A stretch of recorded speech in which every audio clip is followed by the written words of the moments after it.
Video ನೋಡ್ತಿರುವಂಥ ಎಲ್ಲ ಬುದ್ಧಿಜೀವಿಗಳಿಗೆ ಶುಭೋದಯ. ಇವತ್ತು ಬೆಳಗ್ಗೆ ಎದ್ದು ರೆಡಿ ಎಲ್ಲ ಆದಮೇಲೆ ಟಿಫಿನ್ ಎಲ್ಲ ಮಾಡ್ಕೊಂಡು ನಾನು ಹೊಟ್ಟೆ ನಮ್ಮ ಕಾಲೇಜ್ ಕಡೆಗೆ.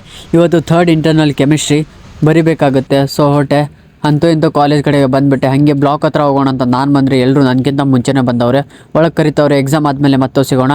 ಎಕ್ಸಾಮ್ ಆದಮೇಲೆ ಹೊರಗಡೆ ಬಂದು ಕೂತ್ಕೊಂಡ್ರಿ. ಅವನಿಗೂ ಹಸು ಇವನಿಗೂ ಹಸು ಅಂತ ಅಂತಿದ್ರು. ಅವರೆಲ್ಲ ಊಟ ಮಾಡ್ತಿದ್ರು. ನಾನು ಸಿ ಆರ್ ಹತ್ರ ಬಂದು ಏನೋ ಮಾಡೋಣ ಅಂದರೆ ಅವನು ಫೋನಲ್ಲಿ ಬ್ಯುಸಿಯಾಗಿಬಿಟ್ಟಿದ್ದ. ಅದಾದ ನಂತರ ಇವರೇ ಸಿಕ್ಕಿದ್ದು.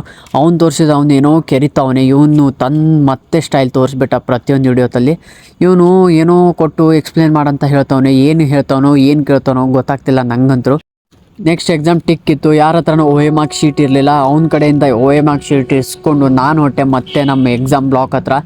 ನೋಡಿ ನನಗಿಂತ ಮುಂಚೆನೇ ಹೋಗ್ತವ್ರು ಇವರು. ಇನ್ನು 10 ನಿಮಿಷ ಇದೆ. ಎಕ್ಸಾಮ್ ಆದಮೇಲೆ ಮತ್ತೆ ಸಿಗೋಣ. ಎಕ್ಸಾಮ್ ಎಲ್ಲ ಅದು ಹೊರಗಡೆ ಬಂದರೆ ಇವ್ನು ನೋಡಿ ಬುಕ್ ಅವ್ನ ಕೈಯಲ್ಲಿ ಹಿಡಿಸು ಏನೋ ಪ್ರಪೋಸ್ ಮಾಡ್ತಾವನೆ. ಆ ಕ್ವಶನ್ ಪೇಪರ್ ಹಿಡ್ಕೊಂಡೆ ಅದನ್ನೆಲ್ಲ ನೋಡಿ ನಮ್ಮ ಕಣ್ಲೆ ಬಂದರೆ ಇವನು ಮತ್ತೆ ಕ್ಯಾಮ್ರಾ ಹತ್ರ ಬಂದು ಸ್ಮೈಲ್ ಕೊಡ್ತಾವನೆ. ಹಂಗೆ ನೋಡ್ತಿದ್ದೆ ನಮ್ಮ ಕಾಲೇಜ್ ಏರೋಪ್ಲೇನ್ ಕಾಣಿಸ್ತು. ತೊಗೊಂಡು ಹೋಗೋಣ ಅಂತ ಅಂದ್ಕೊಂಡೆ. ಬಟ್ ಸಿ ಆರ್ ಬೇಡ ಅಂತ ಹೇಳ್ದೆ. ಅದಕ್ಕೆ ಅವನ ಹತ್ರ ಬಂದು ಕುಂತ್ಕೊಂಡ್ರೆ ಅವನು ಹಿಂದ್ಗಡೆಲಿಂದ ಸ್ಮೈಲ್ ಕೊಡ್ತಾವನೆ. ಇವಾಗೇನು ಎಲ್ಲ ಮುಗೀತು. ರೂಮ್ಗೆ ಹೋಗೋಣ ಅಂತ ನಾನು ಅಂದ್ಕೊಂಡ್ರೆ ಒಂದು ಯಾರ್ದೋ ಗ್ರಾಪ್ ತೆಗೆದು ಕೊಡ್ತಾವನೆ. ಅವರಿಗೆಲ್ಲ ಬಾಯ್ ಹೇಳಿ ನಾನು ಹೊಟ್ಟೆ ನಮ್ಮ ರೂಮ್ಗೆ.